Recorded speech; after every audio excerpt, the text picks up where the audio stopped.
now. Now, what is it we want?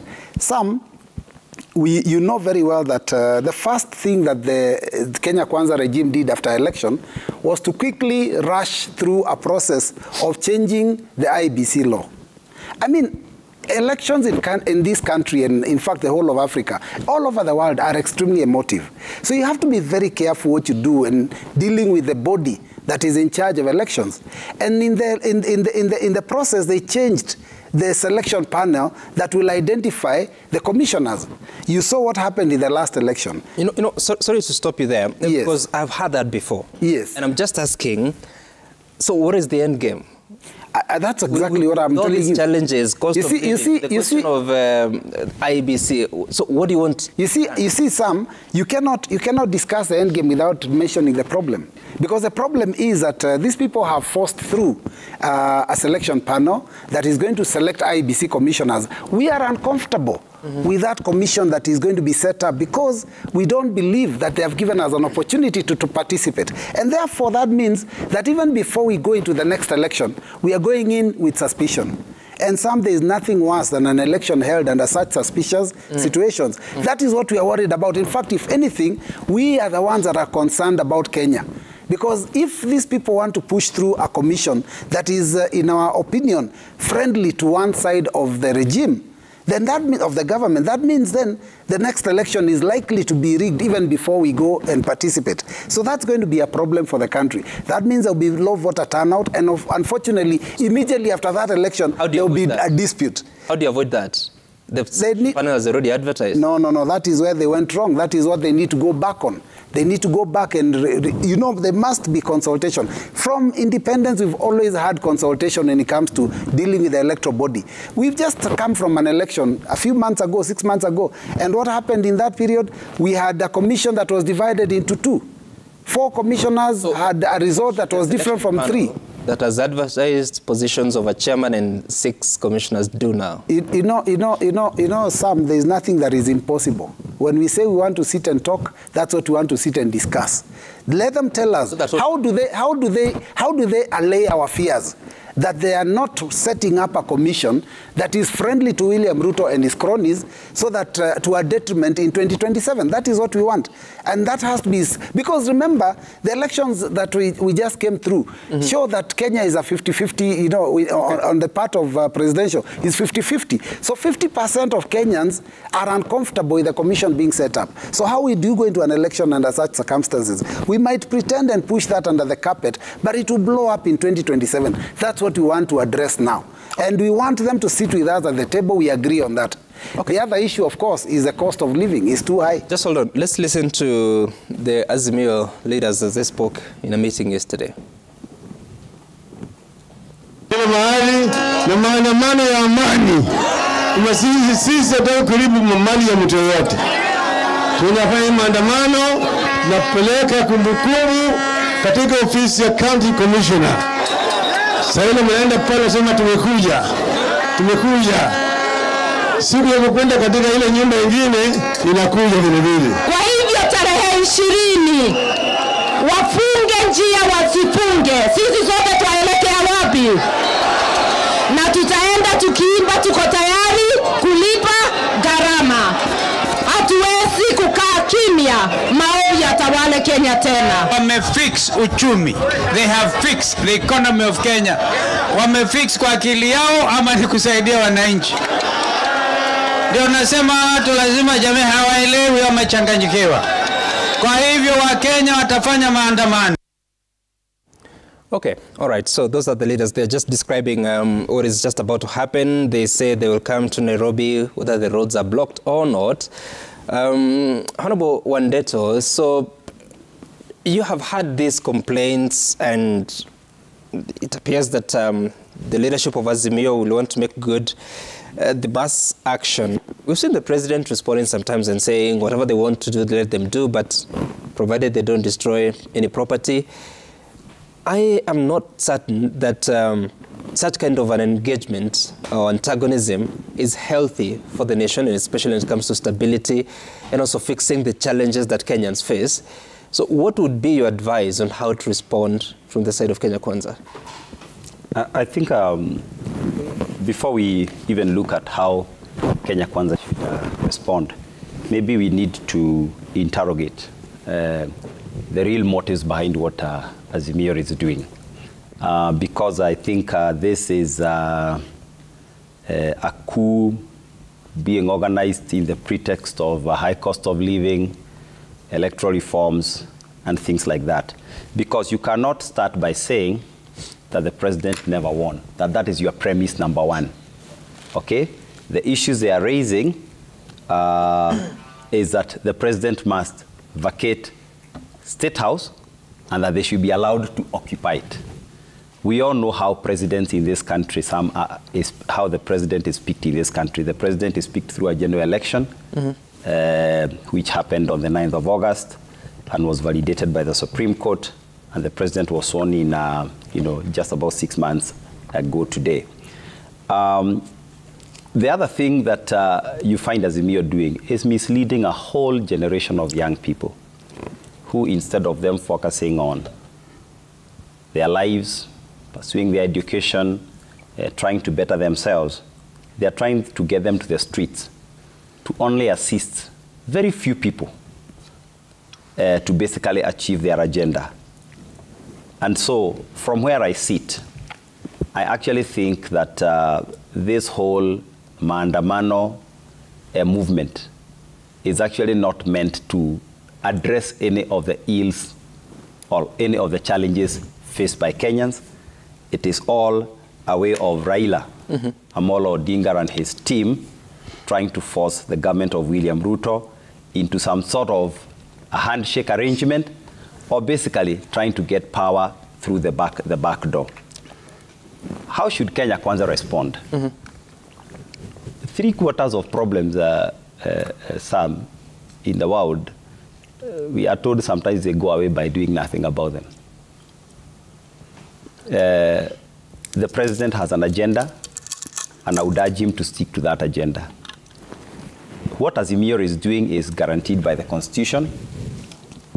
So far, they have done it fairly within the limits of the law. We have not seen destruction of property. We have not seen loss of life or injuries. And if they continue like that, the constitution of this country at least allows them to carry on as much as they can. Kenyans are listening. Kenyans are also listening to the other side. And as you can see, the majority of Kenyans do not feel that what is happening right now is maybe the right thing. They do not feel like getting many young people out there in the street and disrupting business, because as much as there has been no destruction of businesses, whenever there is maandamano in a town, we know all trade are set to shut. They just want to sit and watch and see what is going to happen. So I think this is the wrong way of addressing the problems bedeviling this country. I would advise, if I was in a position to advise, and I'm not an advisor to the president, but I would say keep doing what you're doing, Mr. President. The opposition, let them keep, what we are doing. I do not think, if they were coming with clean hands to address some of the issues, then this does not need to be addressed in the streets. It can be addressed the way we are here. Like here, we have had a robust debate about how we can move this country forward. There can even be a meeting to discuss the economic issues, bedeviling the country. But going to maandamano and saying we are going to take over State House, then how do you engage from that point of view? I want us to listen to what the president said and how he is sort of responding already, of course, to that. Is it a threat or it's a promise now that there will be mass action in Nairobi come next week on Monday? Listen to the president. Tumekubaliana na nyinyi mnaweza kufanya maandamano mkitaka.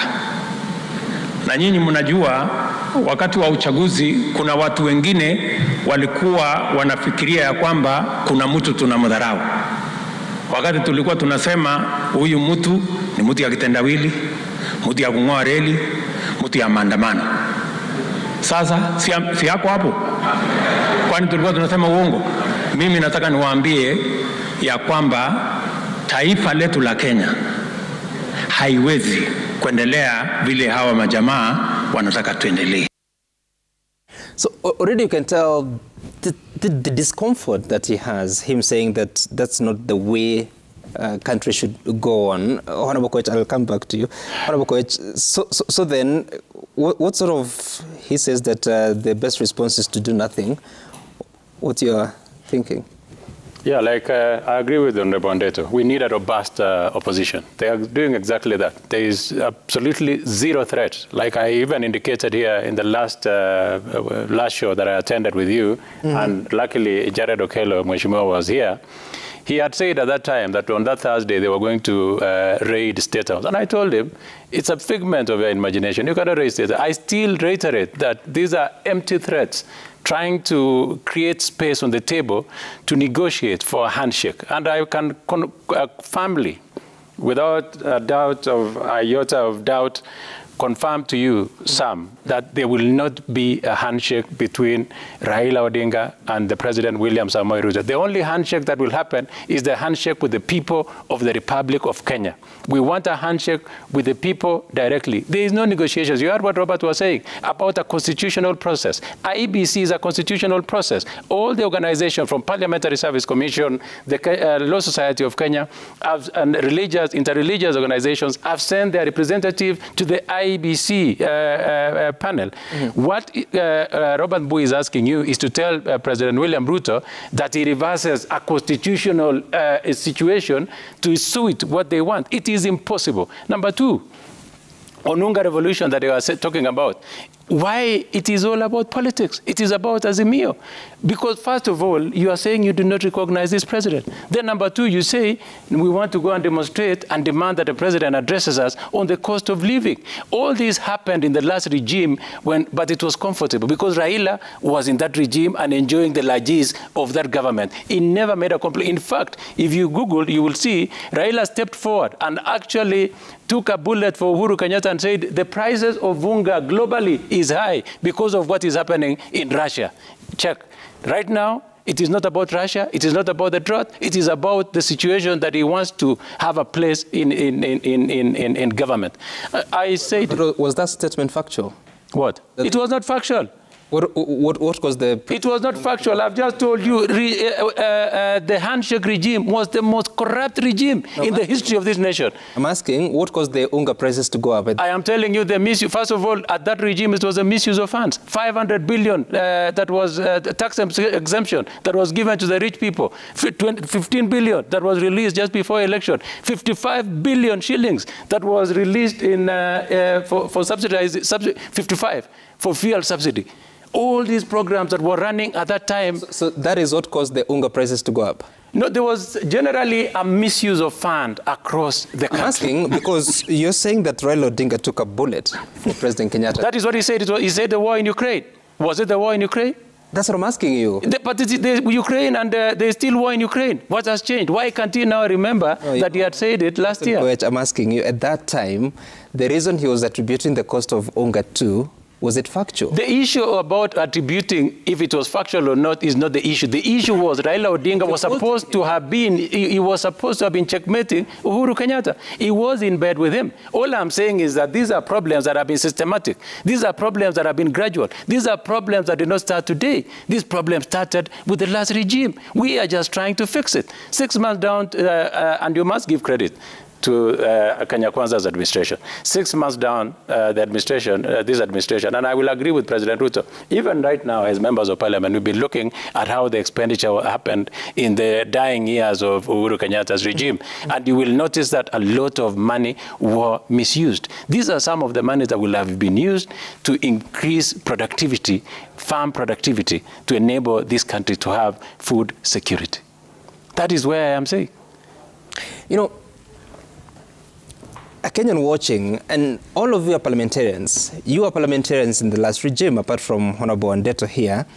And all these things happened as you're watching Honorable Okello. And many things may happen in the coming years as you watch.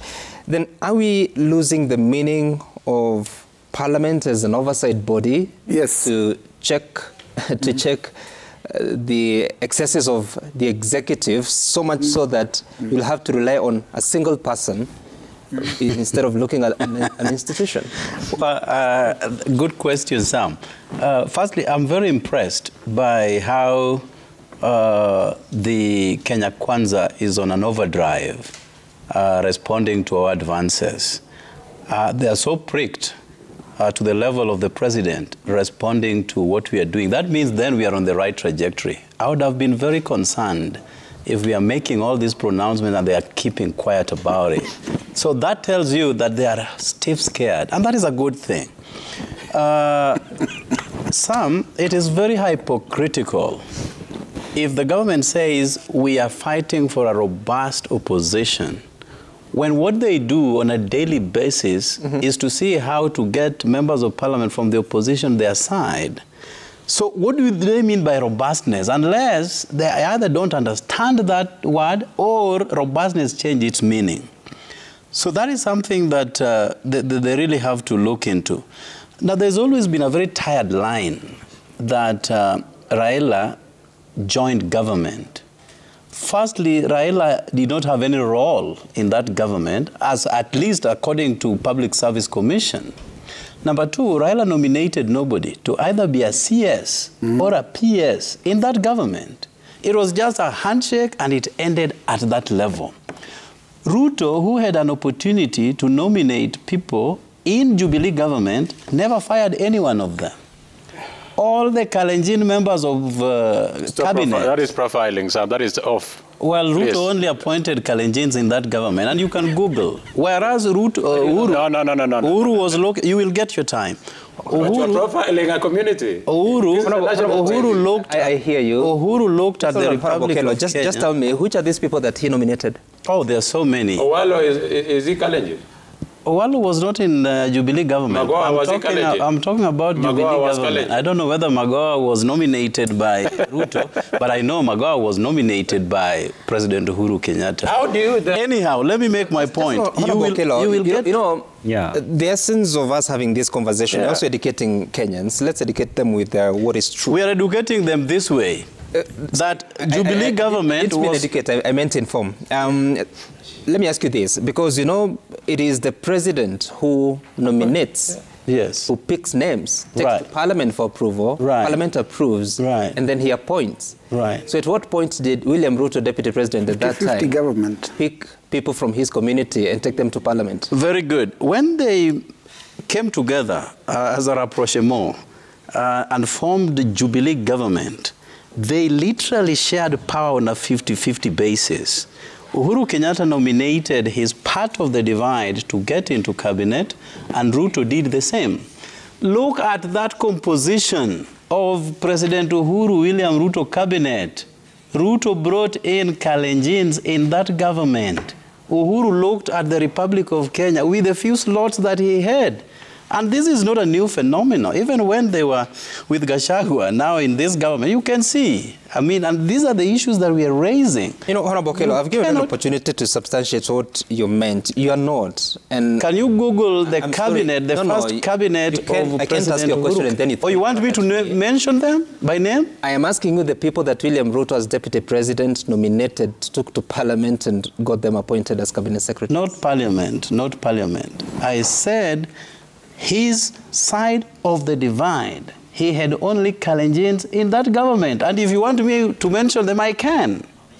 All of them. They were all Kalenjin. Uhuru Kenyatta brought in now a wide range of people like Eugene Wamalwa. He brought in, Rachel Mamo. He now looked at the Republic of Kenya. You know, and so many of them. How do you know this inside information? That is not inside. You know, you don't appoint a cabinet inside. Allow me an opportunity to... So let me finish by saying this. Why Gachagua is so disappointed about a prospect of a handshake is that he's going to be the first casualty of that government. He saw what happened when, as they say, President Uhuru Kenyatta sidelined. It's a handshake you want. That we have not said about anything about handshake. And by the way, if we want the handshake, we'll not even go on the press. We know where State House is. We'll just greet Kilo, you just told me that one scared about Gachagua, the president, is scared. Going to be the first correct. In if a handshake happens. Correct. Is that what you're looking for? No, far from it. We do not want any handshake with President with Ruto at all. Zero, okay, like 0. So what we are saying is... So what do you want? What we want is a better living standards for the people of Kenya. How can that lower the cost of living? By getting William Ruto out. How would that be attained through Mandamano instead of you taking part in your legislative role in Parliament? We have done what is feasible in Parliament. The Parliament has the majority side, which they stole away from us by buying people on our divide. Then you have the minority side, where we belong. In Parliament, there is debate and votes. Everything is subjected to a vote. They already vote our members, so they have that majority. Okay. However much we make very necessary noises, we lose. But this is what I wanted to say, Sam. No, you know, you keep on... but you keep on interfering with my thought process until... Don't you worry, Honorable. So, okay, give me just 1 minute to say this. Because we are out of time. Honorable Gachagua said that if those people want to talk to us about development, we are ready. If they want a handshake, we don't want. We want them to speak to their colleagues in Parliament to create that office funded by the taxpayer. He's also saying that what do you want the president to do when those Jubilee characters come? He is the president of everyone, a father figure. That's why we suggested to create an office of official leader of opposition funded by government. Let's take a look at some feedback that has come to us via Citizen TV Kenya at Sam Gituku. The hashtag to use is Daybreak. Engineer Lazaro is saying that we can talk of success when nothing is moving. Security situation in trouble, pastoralist areas, the education sector facing obstacles, rising cost of living, and negative utterances being peddled by both affiliate leaders. Someone else on Twitter, this is Babu Michael, you're saying that the Kenya Kwanza regime should not tell us much of what they are doing about the economy, but let us experience it in our day-to-day lives.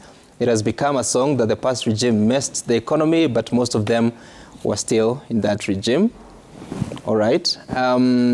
Honorable Lillian Siyoi, Kenyans from all walks of life and political leanings should understand that President Ruto is working around the clock to ensure that the country gets pure service delivery. Any distraction and commotion will only derail development. Bobo Tieno, so far so good for President Ruto. Leadership after 6 months, he inherited a dilapidated economy at a time we are suffering from natural calamities. On a scale, I gave him 7 out of 10. That's a fake good deal. I don't want to ask. Then Kenyans are tired with gimmicks of Kenya Kwanza regime, which is deliberately unwilling to lower the cost of living. If Rigathi Gachagua asserts that they can't buy maize because it's expensive, why should they buy tractors worth 31 billion shillings? All right, so much feedback coming through. I don't want to ask you to rate the president because I think I can tell what that assessment would be based on your submissions. And Honorable Kelo, I was not disrupting you. I was just giving you an opportunity to clarify the things that you're saying that would appear to sit in the middle of facts and what's not. But that's our time. Thank you so much, Honorable Nelson Koech, Jared Okello, Geoffrey Wandeto, and Robert Mboi for making time for us. My name is Sam Gituku. See you some other time. Bye for now.